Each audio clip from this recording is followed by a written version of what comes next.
सोहा ज़ावियार से कहती है कि आप एक वाहिद इंसान हैं जिसको समझने में मुझे वाकई में कुछ समझ नहीं आती। पल में तोला, पल में माशा, ये चीज़ें देख के मैं हैरान हो जाती हूँ। ज़ावियार इसको कहता है कि मैं चाहता भी नहीं हूँ कि कोई मुझे समझे, तो इसलिए बेहतर यही है कि जो जैसा चल रहा है ना इसको वैसा ही चलने दो और अपने काम पे फोकस किया करो। काम से बढ़ के कुछ भी बोलने की ज़रूरत नहीं है। मतलब ये है कि वो सोहा को पहले तो फ्रैंक करने की कोशिश करता है, लेकिन जब वो उससे फ्रैंक होकर दिल की बात करने लगती है तो वो उसको ज़लील करके साइड पे रख देता है, जिसके लिए उसको काफ़ी ज़्यादा तकलीफ़ होती है और सोचती है कि आखिर ऐसा कोई कैसे कर सकता है।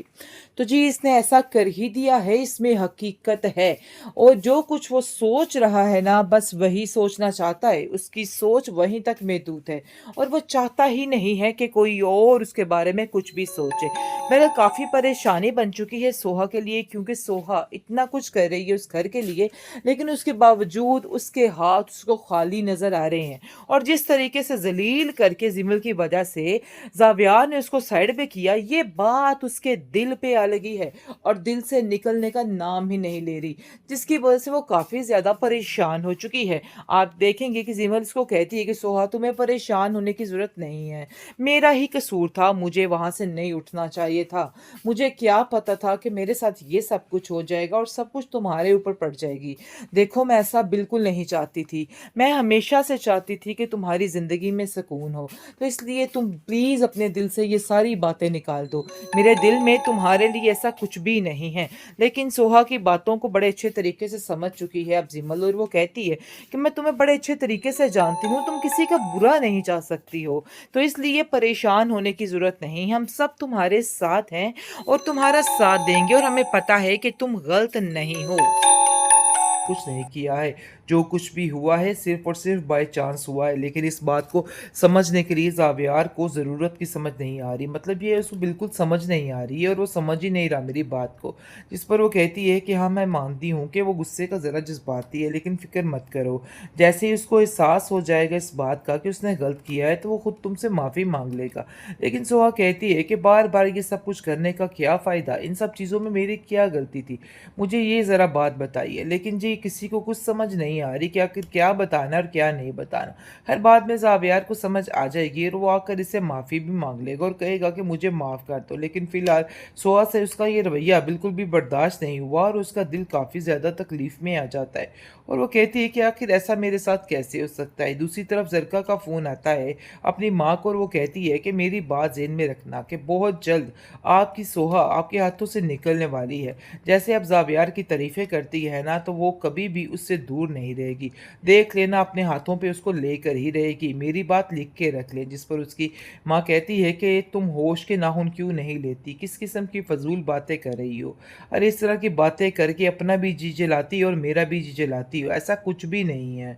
तुमने आखिर क्या समझ रखा है उसको? वो बहुत नेक और बहुत ज़्यादा पुरवकार लड़की है। तुम उसके बारे में इस तरह की बात नहीं कर सकती और मैं बिल्कुल भी बर्दाश्त नहीं करूँगी।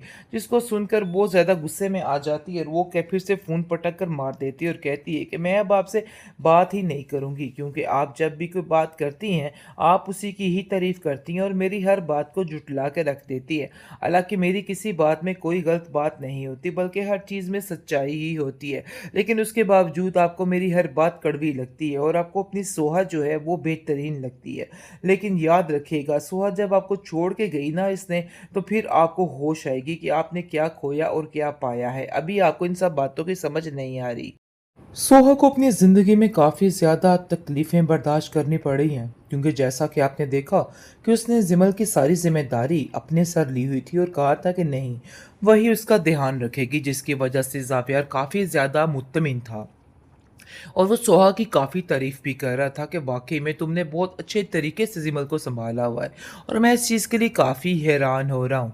लेकिन जी इन दोनों के दरमियान जो अनबन है वो हर वक़्त ही बनी रहती है।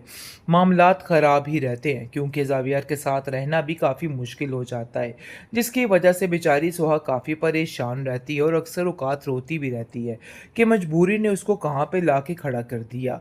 ये सारी चीज़ें उसके लिए नाक़ाबिले बर्दाश्त हो चुकी हैं और काफ़ी परेशान है वो। आप देखेंगे कि जैसे ज़िमल की ज़िम्मेदारी उसने ली हुई है, लेकिन इसके बावजूद ज़िमल फिर से चलने की कोशिश करती है, उसको किसी चीज़ की ज़रूरत होती है, लेकिन वो एकदम से ज़मीन पर आ गिरती है। ये चीज़ देख के उसका भाई चीखों-पुकार उसकी सुन के उसकी तरफ लपकता है और देख के काफ़ी ज़्यादा हैरान होता है और काफ़ी चीखों-पुकार करता है और सोहा को कहता है कि तुम्हें शर्म नहीं आ रही है? तुमने कैसे मेरी बहन की ज़िम्मेदारी ली थी और देखो उसका आज क्या हाल है। वो आगे से उसको जैसे ही पकड़ने की कोशिश करती है, वो उसको धिक्का देके पीछे कर देता है और कहता है कि खबरदार, तुमने मेरी बहन को अब हाथ लगाने की भी जुर्रत की। लेकिन ज़िमल उसको आहिस्ता से समझाएगी कि सोहा ने मेरा बहुत साथ दिया है, इसलिए उस पर बिला वजह चिल्लाने की कोई भी ज़रूरत नहीं है। लेकिन फ़िलहाल मामला काफ़ी ज़्यादा ख़राब और तकलीफ़देह नज़र आ रहा है, क्योंकि ज़िमल की जो हालत है ना, उसको देख के उसका भाई बिल्कुल बेइख्तियार हो चुका है और उसको खुद कुछ समझ नहीं आ रही कि वो क्या करे। और जैसे ही सोआ जाती है अपनी सास के पास और जाके वहाँ पे रोने लग जाती है उसके गले और कहती है कि हमारी ज़िंदगी क्या से क्या हो गई। मैं तो सोच भी नहीं सकती थी, इन लोगों की वजह से हमें दर-दर की ठोकरें खानी पड़ी थी। आए दिन कोई न कोई ऐसी बात हो सकती है जिसको मेरे लिए छुपाना या बताना बिल्कुल मुश्किल हो जाता है। मैंने जानबूझकर जिमल के साथ ये सब कुछ नहीं किया है। जो कुछ भी हुआ है सिर्फ़ और सिर्फ़ बाय चांस हुआ है। लेकिन इस बात को समझने के लिए ज़ावियार को ज़रूरत की समझ नहीं आ रही। मतलब ये उसको बिल्कुल समझ नहीं आ रही है और वो समझ ही नहीं रहा मेरी बात को।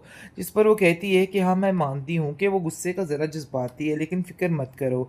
जैसे ही उसको एहसास हो जाएगा इस बात का कि उसने गलत किया है, तो वो खुद तुमसे माफ़ी माँग लेगा। लेकिन सोहा कहती है कि बार-बार ये सब कुछ करने का क्या फ़ायदा? इन सब चीज़ों में मेरी क्या गलती थी? मुझे ये ज़रा बात बताइए। लेकिन जी किसी को कुछ समझ नहीं आ रही कि आखिर क्या बताना और क्या नहीं बताना। हर बात में ज़ावियार को समझ आ जाएगी और वो आकर इससे माफ़ी भी माँग लेगा और कहेगा कि मुझे माफ़ कर दो। लेकिन फ़िलहाल सोहा से उसका ये रवैया बिल्कुल भी बर्दाश्त नहीं हुआ और उसका दिल काफ़ी ज़्यादा तकलीफ़ में आ जाता है और वो कहती है कि आखिर ऐसा मेरे साथ कैसे हो सकता है। दूसरी तरफ ज़रका का फ़ोन आता है अपनी माँ को और वो कहती है कि मेरी बात ज़हन में रखना कि बहुत जल्द आपकी सोहा आपके हाथों से निकलने वाली है। जैसे आप ज़ावियार की तारीफ़ें करती है ना, तो वो कभी भी उससे दूर नहीं रहेगी। देख लेना अपने हाथों पे उसको लेकर ही रहेगी। मेरी बात लिख के रख ले। जिस पर उसकी माँ कहती है कि तुम होश के नाखून क्यों नहीं लेती? किस किस्म की फ़ज़ूल बातें कर रही हो? अरे इस तरह की बातें करके अपना भी जी जलाती हो और मेरा भी जी जलाती हो। ऐसा कुछ भी नहीं है। तुमने आखिर क्या समझ रखा है उसको? वो बहुत नेक और बहुत ज़्यादा पुरवकार लड़की है। तुम उसके बारे में इस तरह की बात नहीं कर सकती और मैं बिल्कुल भी बर्दाश्त नहीं करूँगी। जिसको सुनकर बहुत ज़्यादा गुस्से में आ जाती है और वो फिर से फ़ोन पटक कर मार देती है और कहती है कि मैं अब आपसे बात ही नहीं करूँगी, क्योंकि आप जब भी कोई बात करती हैं, आप उसी की ही तारीफ़ करती हैं और मेरी हर बात को झुठला के रख देती है। हालाँकि मेरी किसी बात में कोई गलत बात नहीं होती, बल्कि हर चीज़ में सच्चाई ही होती है। लेकिन उसके बावजूद आपको मेरी हर बात कड़वी लगती है और आपको अपनी सोहा जो है वो बेहतरीन लगती है। लेकिन याद रखिएगा, सोहा जब आपको छोड़ के गई ना इसने, तो फिर आपको होश आएगी कि आपने क्या खोया और क्या पाया है। अभी आपको इन सब बातों की समझ नहीं आ रही।